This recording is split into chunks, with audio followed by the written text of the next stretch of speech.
ارشاد فرمایا نکاح کر دو اپنوں میں سے ان کا جو بے نکاح ہو، یعنی جن کا نکاح نہیں ہوا ان کا نکاح کرو، اور اپنے قابل نکاح غلاموں اور کنیزوں کا بھی نکاح کرو۔ اللہ رب العالمین نے یہ حکم دیا کہ تم میں سے جو بے نکاح ہیں، جن کا ابھی تک نکاح نہیں ہوا، یہاں پر نکاح سے مراد شادی ہے، یہ نہیں کہ نکاح کر کے اب لٹکا کر کھڑا کر دیا کہ جناب وہ رخصتی جو ہے بعد میں کریں گے۔ جہاں پر نکاح سے مراد شادی ہوتی ہے، جو ہمارے یہاں رخصتی ہو جاتی ہے، وہ مراد ہے۔ تو فرمایا تم میں سے جن کا نکاح نہیں ہوا ان کا نکاح کر دو، اور یہاں تک بھی حکم ارشاد فرمایا کہ تمہارے پاس جو غلام اور جو کنیزیں ہوں، جو لونڈیاں ہوں، تو فرمایا ان کا بھی نکاح کر دیا جائے۔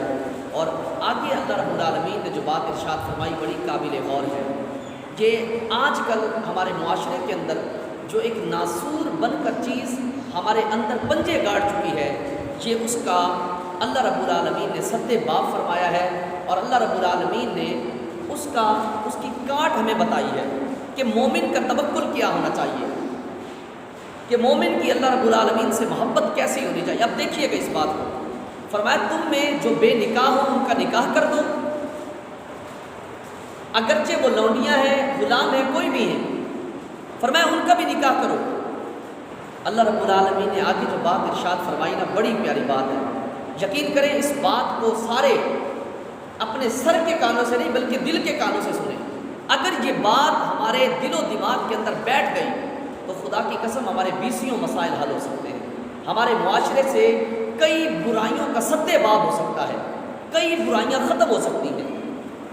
فرمایا وَأَنكِحُوا الْأَيَامَ مِنكُمْ وَالصَّالِحِينَ مِنْ عِبَادِكُمْ وَإِمَائِكُمْ، فرمایا تم بے نکاحوں کا نکاح کرو، اور فرمایا کہ جو قابل نکاح غلام اور لونڈیاں ہیں ان کا بھی نکاح کرو، اور آگے فرمایا إِن يَكُونُوا فُقَرَاءَ يُغْنِيهِمُ اللَّهُ مِنْ فَضْلِهِ۔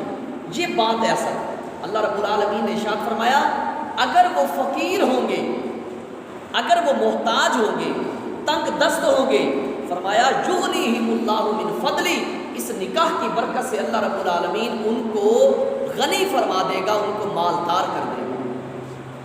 اللہ، کتنی بڑی فضیلت ہے۔ آج ہمارے معاشرے کے اندر یہ بہت بڑا ناسور بن چکا ہے، بڑی ایک عجیب سی فضا قائم ہو چکی ہے۔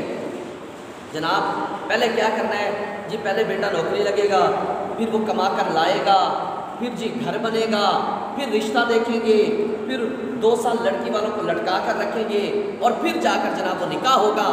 اتنی دیر کے اندر نہ جانے وہ جو نوجوان ہے وہ 30 سال 40 سال کا ہو کر رہ جاتا ہے، اور نہ جانے العیاذ باللہ تعالی ہر انسان اپنی کیفیت جانتا ہے، لیکن فی زمانہ جو اس وقت ہمارے معاشرے کا حال ہے، اگر ہم اس اعتبار سے دیکھیں تو نہ جانے وہ کتنے گناہوں کے اندر مبتلا ہو جاتا ہو۔ والدین سے اگر کہا جائے، بچے کہتے ہیں نہیں ہماری شادی کر دیں، تو والدین اپنے دور کی کہانیاں شروع کر دیتے ہیں۔ خدا کے بندو، آپ کا دور اور تھا، آپ کے دور کے اندر یہ میڈیا نہیں تھا، آپ کے دور کے اندر یہ گناہ کے سامان نہیں تھے۔ آج جو گناہ کے سامان ہر نوجوان کے ہاتھ میں موجود نظر آتا ہے، آپ کے دور کے اندر یوں اس طرح کی بے حیائی، یوں اس طرح کا جو ایک نظام تھا وہ نہیں تھا آج کے دور کے اندر جو موجود ہے۔ سوشل میڈیا پر گناہ الگ سے کیے جا رہے ہیں، الیکٹرانک میڈیا ایسی ایسی چیزیں دکھا رہا ہے جس پر ہمارے نوجوانوں کو برانگیختہ کیا جاتا ہے گناہوں پر۔ اور جناب یہ بیٹھے بزرگ ہمارے عزت مآب ہیں ہمارے، لیکن وہ پرانے دور کی باتیں، اپنے دور کی باتیں، جی ہماری تو شادی اتنی دیر سے ہوئی تھی، حالانکہ اگر ہم ان کی بھی تاریخ اٹھا کر دیکھیں تو ان کی شادیاں بڑی جلدی ہو گئی تھیں۔ اور آج بچے کی عمر، ایک نوجوان کی عمر 30 سے 35 سال کا وہ نوجوان ہو جاتا ہے، اور جب وہ گھر والوں سے شادی کی خواہش کرتا ہے تو کہتے ہیں نہیں پہلے مکان بنیں گے، اور پھر جناب یہ کریں گے، پھر یہ کریں گے۔ اتنی دیر کے اندر نہ جانے، اللہ نہ کرے، یاد رکھیے گا والدین اس بات کو بڑی توجہ سے سنیں، اگر خدا نہ خواستہ آپ کا وہ بچہ آپ کی جان بوجھ کر شادی ڈیلے کرنے کی وجہ سے، شادی کو لیٹ کرنے کی وجہ سے اگر آپ کا بچہ گناہوں کے اندر پڑ گیا تو یاد رکھیں والدین، ان کے گناہوں کا عذاب آپ کو بھی ملے گا، کیونکہ وہ بچہ کما کر لاتا ہے، آپ کو دیتا ہے، آپ کی اس کے ذمہ دار ہیں۔ آج کا جو دور چل رہا ہے، علماء یہاں تک فرماتے ہیں لڑکی اور لڑکا بالغ ہو آپ ان کی شادی کر دیں، لیکن نہ جانے کتنا کتنا عرصہ وہ ایسے گھومتے ہیں، اور پھر جو ایک دیکھنے والا انداز ہوتا ہے الگ سے، کبھی اپنے بیٹے کو اپنے پاس تو بٹھائیں، کبھی اس کا حال تو سنیں۔ ساری زندگی ہم نے اپنے بچوں کو جھڑکا ہے اور لوگوں کے سامنے کہتے پھرتے ہیں میرا بیٹا میرے سامنے آنکھ نہیں اٹھاتا، اور بھائی آپ کے سامنے آنکھ نہیں اٹھاتا وہ، لیکن ایک بات یاد رکھیے گا، اگر آپ اس کے حقوق پورے نہیں کر رہے تو وہ آپ کی جا کر جو دوسرے دوستوں کے سامنے جو عزت کرتا ہے وہ سننے کے قابل بھی نہیں ہوتی۔ میں بزرگوں سے جو میرے عزت مآب ہیں میں ان سے ریکویسٹ کروں گا، خدا را مہربانی کیا کریں، ان پیسوں کے چکر کے اندر شادی کیا ہے؟ بتائیے کیا کائنات کے اندر میرے مصطفیٰ کریم علیہ السلام جیسا کوئی مالدار آیا ہے؟ وہ حضور جو نبی پاک علیہ السلام فرماتے ہیں کہ اگر میں چاہوں تو یہ مکے کے پہاڑ سونا بن کے میرے ساتھ چلنے لگ جائیں۔ بتائیے میرے نبی پاک علیہ السلام جن کے ہاتھ کے اندر اللہ نے تمام خزانوں کی کنجیاں عطا فرما دی، جن کو کائنات کا مالک بنا دیا اللہ نے، ان کے پاس کسی چیز کی کمی تھی؟ آج جناب شادی کرنی ہے جی، اس کے لیے پہلے اتنا پیسہ جمع ہونا چاہیے، اور جی اس کی شادی کی جو ابتدائی رسومات ہوتی ہیں اس میں لاکھوں روپے لگا دیتے ہیں، جی ابھی منگنی ہو رہی ہے، پھر مہندی ہوگی، پھر مہندی، وہ پتہ نہیں کیا کیا لاکھوں روپے اس میں خرچ کر دیتے ہیں، اور جی کیا کریں جی رسم و رواج ہے، بھاڑ میں جائے رسم و رواج خدا کے بندوں، جس کا ہم نے کلمہ پڑھا ہے انہوں نے اسے ایسے رسم و رواج سے منع کیا ہے۔ جب تک اب ہماری شادیوں پر مراسی نہ آئے، ہماری شادیوں پر ڈھول دھماکے نہ ہو، اس وقت تک ہماری شادیاں ہمیں راس نہیں آتی۔ ہم جا کس طرف رہے ہیں، ہم ذرا غور کریں، ہم کس طرف جا رہے ہیں۔ نبی پاک علیہ السلام نے ارشاد فرمایا النکاح سنتی فمن لم یعمل سنتی بسنتی فلیس منی۔ آقا علیہ السلام نے ارشاد فرمایا کہ نکاح میری سنت ہے، جس نے میری سنت پر عمل نہ کیا تو نبی پاک علیہ السلام ارشاد فرماتے ہیں وہ مجھ سے نہیں ہے، فلیس منی، وہ مجھ سے نہیں ہے۔ یہاں پر بات یہ نہیں، ایک بندہ ہے وہ اس لیے شادی نہیں کر رہا کہ اس کے پاس استطاعت نہیں ہے، یہ ایک الگ ہے۔ ایک ہے کہ استطاعت ہونے کے باوجود بھی کہتا جی میں تو شادی نہیں کرتا، مجھے کیا ضرورت پڑی ہے شادی کی، وہ حضور کی سنت کو ہلکا جانتا ہے، تو اس وجہ سے اگر وہ ہلکا جانتا ہے نبی پاک علیہ السلام کی سنت کو تو اس کے لیے یہ وعید ہے۔ بعض اب ایسا ہوتا ہے، آپ دیکھیے علماء کرام نے شادی کی صورتیں رکھی ہیں کہ کب شادی کرنا سنت ہے، کب واجب ہے، کب فرض ہے۔ فرمایا کہ اگر انسان کی نارمل حالت ہے، اس کو شیطانی کام کرنے کے وسوسے بھی نہیں آتے، برائی کی طرف جانے کے وسوسے بھی نہیں آتے، ایک نارمل حالت پر وہ چل رہا ہے، بالکل جیسے عام فام اس کی حالت ہوتی ہے کہ گناہوں کی طرف جانے کا اس کا ارادہ بھی نہیں ہوتا، نہیں بنتا گناہوں کی طرف ہی، تو فرمایا ایسی صورت کے اندر اس کے لیے شادی کرنا سنت ہے، کر لے گا تو سنت ہے۔ اور فرمایا اگر اسے گمان ہے، اگر اسے یہ گمان ہے کہ میری شادی نہ ہوئی تو میں کوئی نہ کوئی گناہ کر بیٹھوں گا، فرمایا اب اس کے لیے شادی کرنا واجب ہے، نہیں کرے گا تو گناہ گار ہے۔ اور فرمایا اگر ایسی کیفیت ہے بندے کی، اس کو یہ یقین ہے کہ اگر میری شادی نہ کی گئی تو میں گناہ کے اندر پڑ ہی جاؤں گا، اگر اسے اس بات کا یقین ہے کہ اگر شادی نہ ہوئی تو گناہ کے اندر پڑ جاؤں گا، تب علماء فرماتے ہیں کہ اس کے لیے شادی کرنا فرض ہے۔ اب ہر بندہ اپنی کیفیت جانتا ہے، تو والدین سمجھیں، اپنی اولاد کی نفسیات کو سمجھیں۔ اگر آپ کا بچہ آپ سے بار بار شادی کا مطالبہ کر رہا ہے تو آپ اس کی نفسیات کو جانچیے، ایک دوستانہ ماحول رکھیے اپنی اولاد کے ساتھ، ان کے ساتھ کبھی تنہائی میں ایسا وقت بھی بتائیے کہ جس میں آپ کے اندر باپ بیٹے والی کہانی نہ ہو، ایک دوستانہ کہانی ہو، ایک فرینڈلی ماحول ان کے ساتھ بنے، تاکہ آپ کے بچہ آپ سے کھلے انداز کے اندر گفتگو کر سکے، اپنا ما فی الضمیر بیان کر سکے، اپنے اندر کی بات بیان کر سکے۔ ہم والدین اولاد کے ساتھ اس طرح رہتے ہیں کہ درمیان میں ایک بہت بڑا خلیج ہوتا ہے، ایک گیپ ہوتا ہے، ایک بہت بڑا فاصلہ ہوتا ہے کہ باپ بیٹا ڈرتا ہے اپنے باپ سے گفتگو کرتے ہوئے، کیونکہ وہ اپنے باپ کی نیچر سے واقف ہوتا ہے کہ اگر میں نے والد صاحب کو یہ بات کی تو والد صاحب غصہ ہو جائے گا۔ تو والد صاحب کو چاہیے اور والدہ کو چاہیے، والد کو چاہیے کہ اپنے بچے کے ساتھ وہ جو خلیج ہے، وہ جو گیپ ہے، وہ ختم کرے، وہ فاصلہ ختم کرے، اور اپنے بیٹے کو اتنا موقع دے کہ اس کا بیٹا اس کے ساتھ اپنے دل کی باتیں شیئر کر سکے، اپنے دل کی بات اپنے باپ کے ساتھ وہ بیان کر سکے۔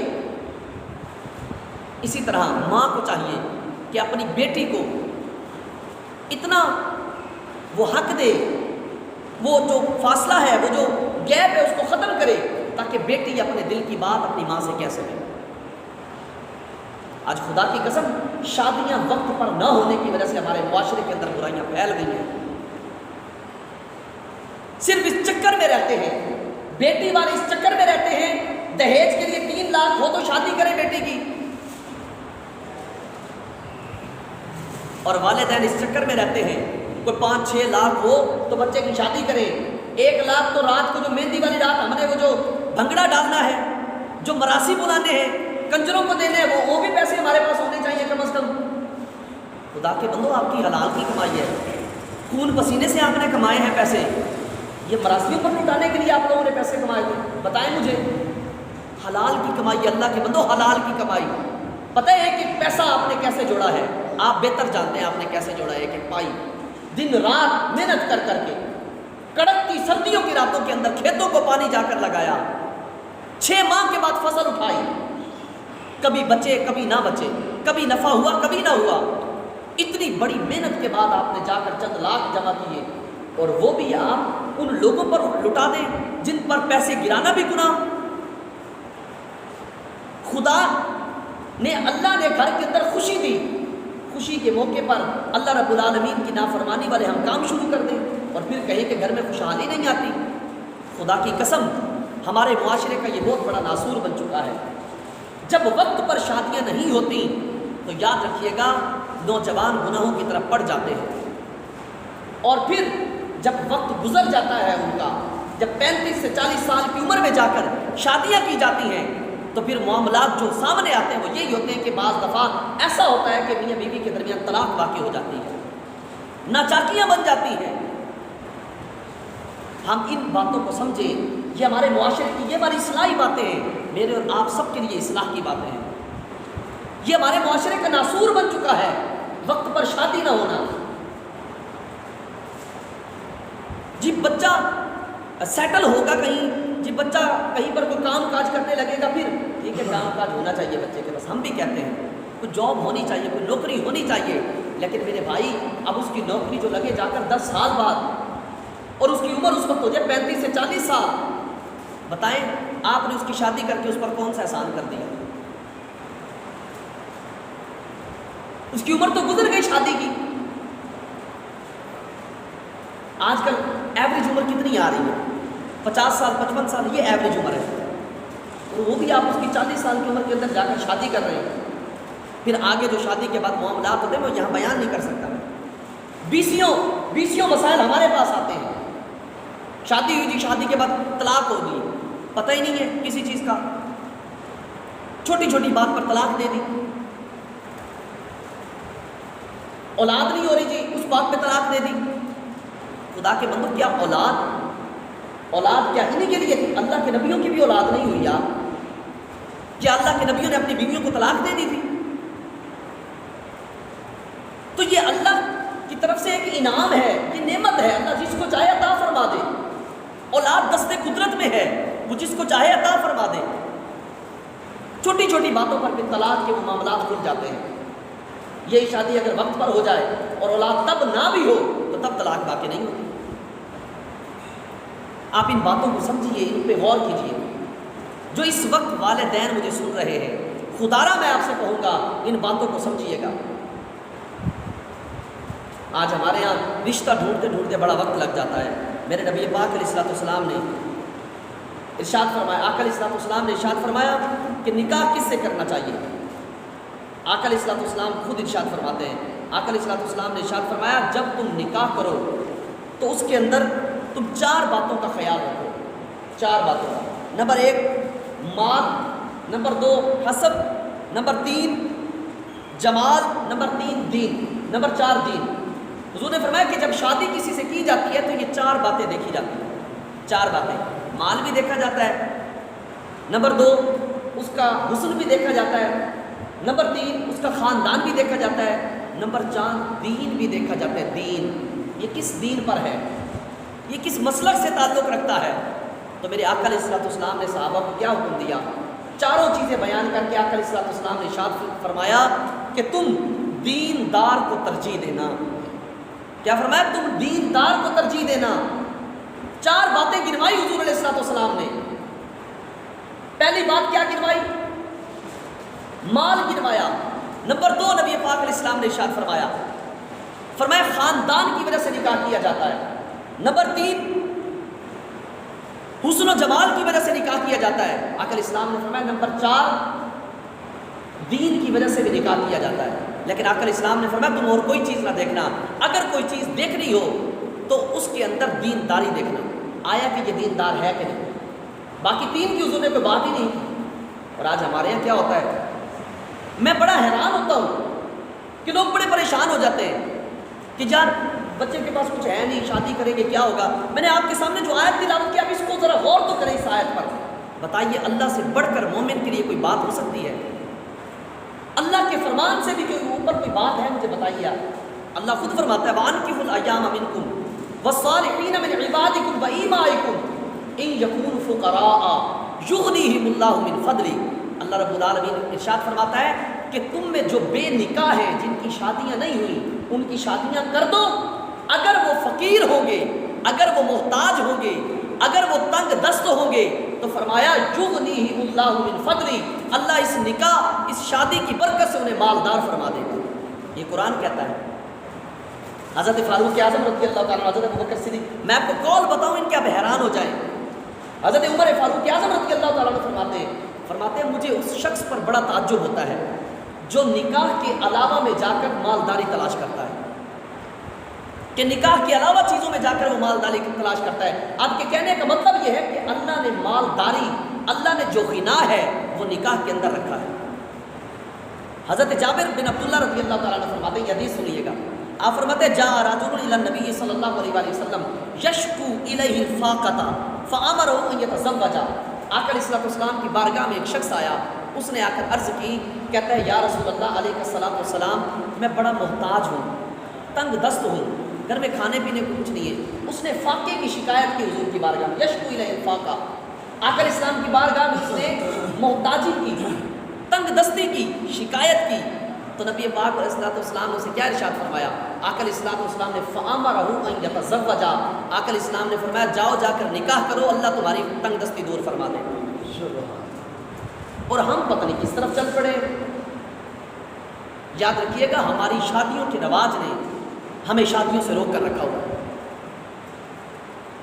ہم نے ایسے ایسے رسم و رواج اپنے اندر راسخ کر لیے ہیں کہ جن کی بنیاد پر ہمارے یہاں شادیاں بہت دیر سے ہوتی ہیں، بہت دیر سے جا کر ہمارے یہاں شادیاں ہوتی ہیں، لاکھوں روپے جمع کیا جاتا ہے پہلے شادی کے لیے، اور پھر جا کر جناب وہ جو ادھم اور جو خلاف شرع کام کیے جاتے ہیں شادیوں میں، وہ میرے اور آپ سے ڈھکے چھپے نہیں ہیں۔ ہم جانتے ہیں کہ شادیوں پر کیا کیا گل کھلائے جاتے ہیں۔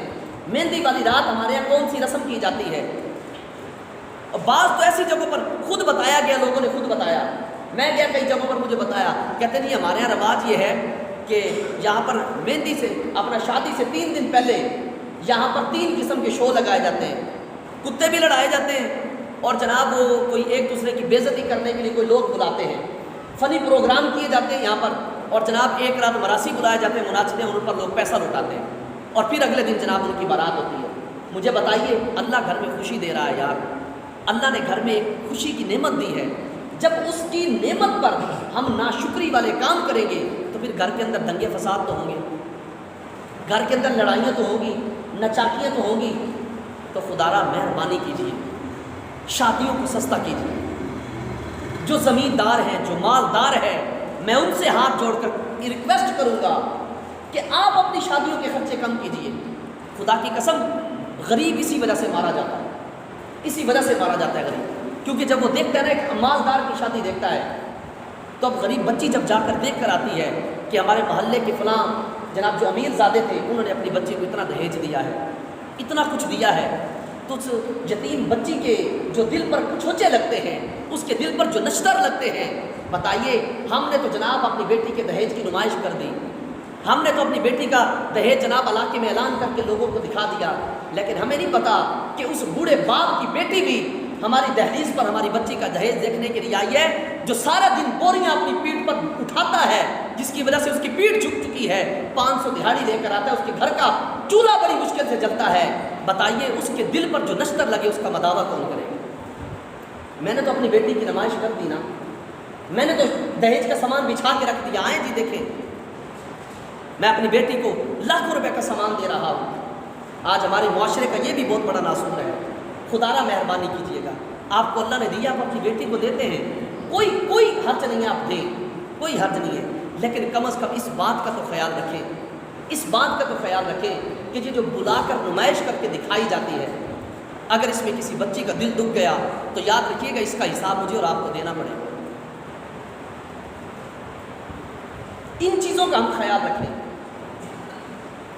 تو وہ والدین جو اس بات کی وجہ سے اپنی اولادوں کی شادیاں نہیں کرتے، جی کچھ اتنا پیسہ جمع ہو تو ہم ان کی شادیاں کریں، تو میں ان سے کہوں گا مہربانی کیجیے، امیر ہے، اس کے پاس تو پیسہ ہے، وہ اپنی وسعت میں سے خرچ کر رہا ہے، آپ کے پاس جب وسعت ہی نہیں ہے، جب آپ کے پاس اتنی گنجائش ہی نہیں ہے، تو جتنی گنجائش آپ سنت کے مطابق اپنے بچے کی شادی کیجیے، اپنی بچی کی شادی کیجیے۔ اور جو مالدار ہیں میں ان سے بھی ریکویسٹ کروں گا، ایک بار پھر ہاتھ جوڑ کر کہوں گا، جہاں پر آپ اپنے بچے کی شادی پر لاکھوں لاکھ دیگر پروگرام میں خرچ کر دیتے ہیں، کاش کہ ایسا ہو جائے کہ وہ امیر زادہ، وہ مالدار جو حضرات ہیں جن کو اللہ نے بڑی بڑی نعمتوں سے نوازا ہے، یقیناً یہ اللہ کی بڑی نعمت ہے، اللہ کسی کسی کو عطا فرماتا ہے، جن کو اللہ نے یہ مالداری دی ہے، کاش کہ وہ اپنے بیٹے اپنی بیٹی کی شادی کرنے کے ساتھ ساتھ یہ بیڑا اٹھا لیں کہ اگر بیٹے کی شادی کر رہا ہوں تو ساتھ میں 2 یتیم، 2 مسکین، 2 غریب بچیوں کا دہیج بھی ساتھ لا کر رکھوں گا تاکہ ان کا بھی ہو سکے۔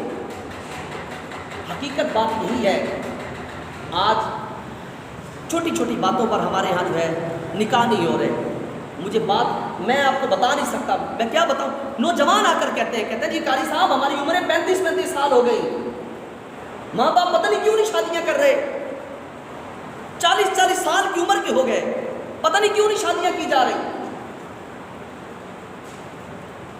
کبھی خاندانی آڑے بیچ میں آ جاتے ہیں، کبھی خاندانی معاملات، جی وہ کہہ رہے ہیں نہیں جی یہاں رشتہ ہونا ہے، نہیں جی یہاں رشتہ ہونا ہے، اسی خاندانی کلیش کے اندر، جھگڑے کے اندر 10 سال نوجوان بیٹھا رہتا ہے، نوجوان لڑکی بیٹھے رہتی ہے۔ اس کا نقصان کیا ہوتا ہے؟ ہم یہ سمجھتے ہیں ہم تو اپنی، یہ بزرگوں کے لیے میں کہہ رہا ہوں، ہمارے بزرگ اپنی انا کی خاطر اپنی اولادوں کو جو ہے جہنم کی آگ میں دھکیل رہے ہوتے ہیں۔ وہ جوان ہو چکے ہیں بھائی، جوانی کی دہلیز پر پہنچ چکے ہیں، معاشرہ بگڑ چکا ہے،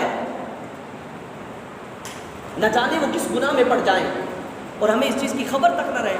خدا را مہربانی کیجیے اور ان چیزوں کی طرف دیکھیے جو بیان کی گئی، تو آپ یہ نہ سوچیں کہ جناب میں فلاں کو بلاؤں گا تو میری شادی ہوگی، فلاں کو بلاؤں گا تو میری شادی نہیں ہوگی، ان باتوں کو آپ بالکل ہی پیچھے ڈال دیں۔ حضرت ابو عبیدہ بن جراح رضی اللہ تعالیٰ عنہ یہ حضور علیہ السلام کے رشتہ دار ہیں۔ اب دیکھیے صحابہ کرام کی شادیوں کا انداز دیکھیے۔ حضرت ابو عبیدہ بن جراح رضی اللہ تعالیٰ عنہ آپ جب صبح حضور علیہ السلام کی بارگاہ میں حاضر ہوئے نا، تو انہوں نے دیکھا، آقا علیہ السلام نے دیکھا کہ آپ کے کپڑے پر زعفران لگا ہوا تھا۔ تو اس وقت زعفران تب لگایا جاتا تھا جب شادی ہوتی تھی، کیونکہ خوشبو ہوتی تھی اس میں، تو وہ زعفران لگا ہوا تھا۔ آقا علیہ السلام نے پوچھا ابو عبیدہ یہ زعفران کہاں سے لگا ہے؟ عرض کرنے لگے حضور رات کو میری شادی تھی، حضور رات کو میری شادی تھی۔ اب آقا علیہ السلام نے یہ نہیں فرمایا کہ ابو عبیدہ تم نے مجھے شادی پر نہیں بلایا۔ آج ہمارے یہاں یہی ہونا ہے، ایک غریب اگر اپنی غربت کی وجہ سے کسی کو نہیں بلاتا شادی پر تو دوسرے رشتہ دار تانا مارنا شروع کر دیتے ہیں، یار تو نے ہمیں نہیں بلایا شادی پر، ہم کیا 2 روٹیاں یار تو زیادہ پکا لیتے تو کیا ہوتا، 1 دیگ سالن کی زیادہ بن جاتی تو کیا ہوتا، یار ٹھیک ہے ہم کچھ نہ کھاتے، ہمیں بلا تو لیتے۔ تانے مار مار مار کے اس کا سر برادری میں نیچا کر دیتے ہیں۔ تو مہربانی کریں یار، ایک بندے کی استطاعت نہیں ہے، وہ شادی پر بلائے تو تبھی آپ کا رشتہ دار ہے۔ وہ شادی پر نہ بلائے تو آپ کا رشتہ دار نہیں. حضرت ابو عبیدہ بن جراح حضور کے رشتہ دار ہیں، لیکن اگر رشتہ دار نہ بھی ہو تب بھی اللہ قرآن میں کیا فرماتا ہے؟ النبی اولیٰ بالمؤمنین من انفسہم، کہ نبی جو ہیں یہ مومنین کے زیادہ حقدار ہیں ان کی جانوں پر. اب نبی پاک علیہ السلام موجود ہیں اور مومنین کی جانوں پر سب سے زیادہ حق نبی کو ہے. اگر رشتہ دار نہ بھی ہوں تب بھی ان کو چاہیے تھا کہ حضور کو بلاتے، لیکن نہیں بلایا تو حضور نے شکایت تو نہیں کی نا. حضور نے یہ تو نہیں فرمایا نا کہ ابو عبیدہ تم نے مجھے نہیں بلایا تھا شادی کے اندر. آج چھوٹی چھوٹی بات پر نا خاندان کے اندر فساد برپا کر دیے جاتے ہیں، رشتہ داریاں توڑ دی جاتی ہیں. تو خدا را ان چیزوں کا لحاظ کیجیے. اور دوسری میں بارہا کہہ چکا ہوں، ایک اور لعنت ہے جو ہمارے گلے میں پڑی ہوئی ہے، وہ ہے نیوتے کی لعنت. نیندر جسے ہم بولتے ہیں، نیندر، نیوتے کی لعنت یہ ہمارے گلے میں بڑی پڑی ہوئی ہے. ایک آیا نا، وہ اگر شادی پر 1000 روپے دے کر گیا ہے، دوسرا بھی 1000 دے کر گیا، اگر ہم کہیں گے وہ جی لو برادری توڑ کے چلا گیا، لو جی برادری توڑ کے چلا گیا، تو مہربانی کیجئے کیا 1000 پر ہماری برادری بنتی ہے اور 1000 پر ہی ہماری برادری ٹوٹتی ہے؟ اتنے ہمارے گرے ہوئے رشتے ہو گئے ہیں یار. خدا را ایسا ہرگز نہ کیجیے. حضرت جابر رضی اللہ تعالیٰ عنہ، آپ غزوہ بنی مستلق سے واپس آ رہے تھے. آتے ہوئے نا تو آقا علیہ السلام بھی جا رہے تھے، تو حضرت جابر رضی اللہ تعالیٰ عنہ آپ بھی گھوڑے پر سوار تھے، آقا علیہ السلام بھی. آقا علیہ السلام اپنا گھوڑا دوڑا کے حضرت جابر کے قریب آئے. غزوہ ہوا تھا بنی مستلق کا، وہاں سے واپس آ رہے تھے. قریب آئے تو آقا علیہ السلام نے ارشاد فرمایا جابر شادی کر لی ہے؟ حضرت جابر اتنے زبردست صحابی ہیں حضور کے. حضرت جابر رضی اللہ تعالیٰ عنہ عرض کرتے ہیں جی حضور کر لی ہے. آقا علیہ السلام نے یہ نہیں کہا کہ جابر تم نے مجھے بلایا نہیں، تم نے مجھے یہ نہیں کیا، تم نے شادی کر لی، میرے صحابی ہو، میرے حلقہ میں آ کر بیٹھتے ہو، مجھ سے دین سیکھتے ہو، میرے امتی ہو. ایسا کچھ بھی نہیں کہا نبی پاک علیہ السلام نے. کتنے صحابہ کی شادیاں ہوئی، مجبوری تھی، نہیں بلا سکے. مجبوری کو ہمیں سمجھنا چاہیے. ایک نبی ہو کر اپنی امت کی مجبوری کو سمجھ رہے ہیں، اپنی امتی کی مجبوری کو سمجھ رہے ہیں. یار ہم کس کھیت کے بولی ہیں؟ ہمیں تو بدرجہ اولا وہ تعلیمات پر عمل کرنا چاہیے. لہٰذا ان باتوں پر عمل کیجیے گا. اولادوں کی شادی وقت پر کیجیے. اگر ہمارے معاشرے کے اندر شادیاں وقت پر ہونی شروع ہو جائیں تو ہمارے معاشرے سے کئی گناہ ختم ہو سکتے ہیں. نمبر 2، یہ جو ہم شادیوں پر بلا جو ہے یوں سمجھے بلا عذر کا ہم خرچہ کرتے ہیں، لا یعنی ہم معاملات کرتے ہیں. مہندی کی رات کرنا، کوئی ایک محفل کر لی جائے، حضور علیہ السلام کی ثناخوانی کرا لی جائے، میلاد کرا لیا جائے. کاش کہ یہ ٹرینڈ بن جائے ہمارے ہاں کہ بھائی کوئی پوچھے تو بھائی میلاد کیوں کروا رہے ہو؟ بھائی اللہ نے گھر میں خوشی دی ہے، اس کی خوشی کے شکرانے کے لیے ہم میلاد کرا رہے ہیں. کتنی اچھی بات ہے. بتائیے جس گھر کے اندر رات کو محفل ہو، صبح اس گھر سے بارات لے کر نکلے، بتائیے اللہ رب العالمین ایسے دولہا اور دلہن پر اپنی رحمت نہیں فرمائے گا؟ تو یہ معاملات ہمیں کرنے چاہیے. ایک تو ہم اپنی شادیوں سے لاجانی اخراجات نکال دیں تو خدا کی قسم بآسانی ہمارے معاشرے میں شادی ہونے لگ گئی. اور جو عمراء ہیں، جو صاحب حیثیت ہے، جن کو اللہ نے بڑا مال عطا فرمایا ہے، وہ اور کچھ نہیں چلیں اگر وہ اپنے دیگر مال میں سے نہیں تو جو ان کے زکوٰۃ کا مال ہوتا ہے، کم از کم وہ اپنے زکوٰۃ کے مال کو جوڑ کر رکھیں. جب وہ اپنے بچے یا بچی کی شادی کرنے لگے تو اعلان کر دیں، یا اعلان نہ کریں خاموشی سے کر دیں. ساتھ میں اپنی بچی کا دہیج خریدنے کے لیے گیا، جہاں پر اپنی بچی کا 10 لاکھ کا 8 لاکھ کا دہیج خریدا، وہاں پر ایک غریب کی بچی کو تو 2 لاکھ کا دہیج بھی چل جاتا ہے یار، 1 لاکھ کا بھی چل جاتا ہے. خرید کر آ جائیں، فلاں بچی کا پتہ ہے، چپ کر کے رات کے اندھیرے میں جا کر اس کے گھر میں پہنچا دیں. جی آپ بھی ہمارے بچی کی شادی ہے، ہم چاہتے ہیں کہ ہماری بچی کی خوشی جس طرح ہمارے گھر میں ہماری بچی کی خوشی آئی ہے، اسی طرح آپ بھی اپنی بچی کی خوشی دیکھیں، آپ بھی اپنی بچی کا نکاح کریں. چند افراد کو بلا لیا جائے، نکاح کرنا ہے. نبی پاک علیہ السلام کی شہزادی خاتون جنت فاطمہ الزہرا سلام اللہ علیہا، آپ کے پاس کتنے بڑے بڑے بادشاہوں کے رشتے آئے تھے نبی پاک علیہ السلام کے بعد کہ اپنی لخت جگر کا رشتہ فلاں کو دے دے، فلاں کو. لیکن آقا علیہ السلام نے کس کو دیا؟ مولا کائنات علی المرتضیٰ شیر خدا کو دیا. جو قناعت پسند تھے ان کو دیا، کیونکہ آقا علیہ السلام نے فرمایا کہ دینداری دیکھنی ہے، دینداری. تو ہمیں یہ باتیں دیکھنی چاہیے. ان باتوں پہ اگر ہم عمل کریں تو خدا کی قسم ہمارے معاشرے سے بہت سارے گناہ ختم ہو سکتے ہیں. تو یہ آج یہ موضوع لینے کا میرا مقصد بھی یہی تھا کہ ہمارے معاشرے کے اندر بہت سارے گناہ اسی وجہ سے پھیل رہے ہیں. وقت پر شادیاں نہیں ہوتی، نوجوانوں کی عمریں 30 سال سے اب ہو جاتی ہیں، 40 سال میں مقدم رکھ رہے ہوتے ہیں، جب جا کر ان کی شادیاں کرتے ہیں اور نہ جانے پتہ نہیں کیا کیا معاملات کے بعد میں کھل کر سامنے آتے ہیں. خاندانی بھی مسائل بنتے ہیں. بعض دفعہ تو ایسا ہوتا ہے جب شادیاں، اور ایک بات میں کھلے عام بیان کرتا جاؤں، یاد رکھیے گا شادی کرتے وقت اپنی اولاد کی رائے ضرور لے لیا کریں. اب وہ دور نہیں رہا. میرے بزرگ بیٹھے ہیں، میں ہاتھ جوڑ کر ہم معاملات دیکھتے ہیں، ہمارے پاس لوگ مسئلے لے کر آتے ہیں، بڑے معاملات لے کر. دیکھیے آپ نے یار اسے کھلایا پلایا اتنا بڑا کر دیا، کیا اسے رائے لیتے ہوئے، اور یہ تو اسلام بھی اجازت دیتا ہے نا آپ اس سے رائے لیں، اسلام بھی اس چیز کی اجازت دیتا ہے آپ اس سے رائے لیں، تو کم از کم ان سے رائے لے لیا کریں اپنے بچوں سے کہ بیٹا بیٹی ہم آپ کی شادی یہاں پر کرنا چاہتے ہیں، آپ کو کیسا لگا. خدا کی قسم اگر باپ اور ماں اپنے بیٹے یا بیٹی سے جا کر یوں اس کی رائے پوچھیں گے تو میں نہیں کہتا بیٹا اور بیٹی ہوگی جو بھی ہوگی اپنے باپ کے آگے سر جھکا دیں گے. ہم رائے تو پوچھیں. آج کل دور یہ چل رہا ہے، ان باتوں کا ہم خیال رکھیں تو انشاءاللہ اگر وقت پر یہ معاملات ترتیب پانے لگ جائیں تو وہ وقت دور نہیں، ہمارے معاشرے سے بہت ساری برائیاں ختم ہو سکتی ہیں. اللہ وحدہ لا شریک ہم سب کو ان باتوں پر عمل کی توفیق عطا فرمائے. انداز بیان اگرچہ شوق نہیں، شاید کو ترجمہ